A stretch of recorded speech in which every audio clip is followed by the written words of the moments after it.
petani garam rakyat di Kabupaten Bima.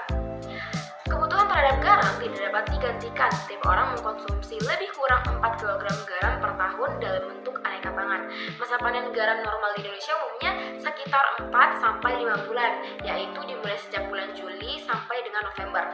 Berdasarkan data PT Garam Persero tahun 2010, kebutuhan garam di dalam negeri itu mencapai 2.872.326 ton, terdiri seperti yang terlihat pada gambar. Baik, langsung saja kita beralih ke selanjutnya, yakni letak Kabupaten Bima. Kabupaten Bima ini merupakan salah satu daerah penghasil garam di Indonesia. Kabupaten Bima merupakan salah satu daerah otonom di NTB, terletak di ujung timur Pulau Sumbawa, bersebelahan dengan kota Bima. Secara geografis, Kabupaten Bima berada pada posisi 117 derajat 40 sampai 119 derajat 10 bujur timur dan 70 derajat 30 lintang selatan, diapit oleh Kabupaten Dompu di sebelah barat, Provinsi Nusa Tenggara Timur di sebelah timur, dan Laut Flores di sebelah utara, serta Samudra Indonesia di sebelah selatan.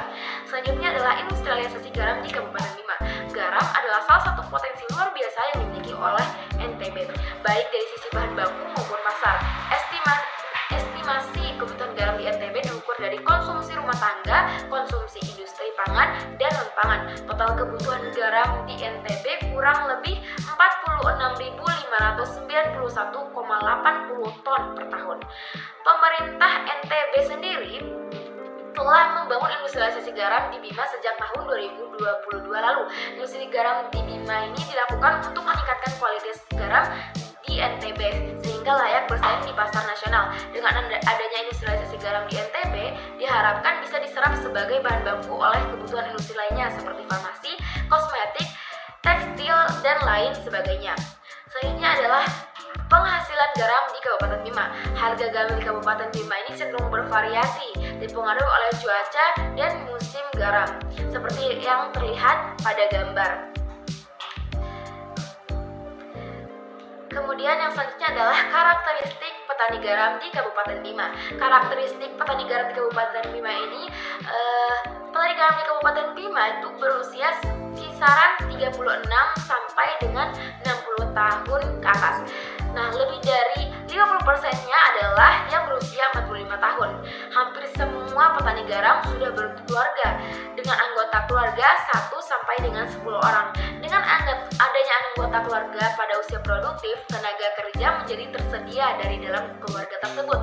Hal tersebut secara tidak langsung memiliki nilai tambah dari banyaknya anggota keluarga, sehingga membantu dalam kegiatan usaha garam keluarga.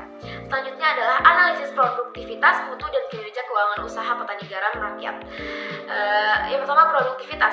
Hasil analisis keragaman menunjukkan bahwa luas lahan tidak berpengaruh terhadap produktivitas. Hal ini berarti tidak terdapat perbedaan produktivitas pada luas lahan yang berbeda. Produktivitas rataan di Desa Bontokape, Kecamatan Bolo adalah 35,55 ton per hektar. Sedangkan produktivitas rataan di Desa Donggobolo, Kecamatan Oha adalah 5,28 ton per hektar. Selanjutnya, mutu. Mutu garam rakyat yang baik banyak ditentukan oleh mutu air laut karena berpengaruh terhadap proses penguapan larutan garam dan kristalisasi partikel-partikel garam. Dari hasil penelitian yang dilakukan oleh Amril Rahma, Sapta Raharja, dan Darwin Kadarisma, terlihat bahwa kadar garam yang dihasilkan petani di Desa Donggobolo, Kecamatan Woha lebih tinggi dibandingkan kadar garam yang dihasilkan petani di Desa Bontokape, Kecamatan Bolo. Dengan demikian, saat ini petani garam di kedua desa tersebut belum mampu menghasilkan mutu garam yang memenuhi standar nasional Indonesia dan tidak dapat bersaing dengan garam impor. Hal tersebut karena mutu garam yang dihasilkan oleh petani garam di kedua desa tersebut memiliki kadar NaCl di bawah 94%. Selanjutnya adalah kinerja keuangan usaha petani garam rakyat di Kabupaten Bima.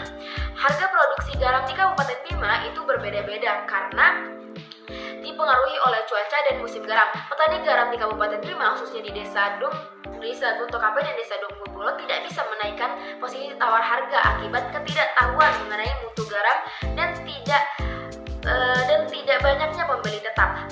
Masalah lain yang mempengaruhi harga garam rendah adalah para petani garam di Desa Bontokape maupun Donggobolo sebagian besar tidak memiliki tempat penyimpanan garam yang layak.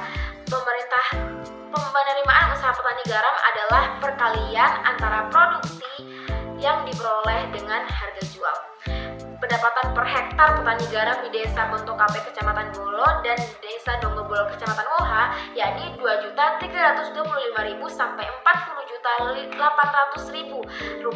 Tetapi pendapatan per hektar petani garam di Desa Bontokape Kecamatan Bolo jauh lebih tinggi dibandingkan petani garam di Desa Dongobolo Kecamatan Woha. Demikian yang dapat saya sampaikan. Lebih dan kurangnya saya mohon maaf. Wabillahi taufiq wal hidayah. Wassalamualaikum warahmatullahi wabarakatuh.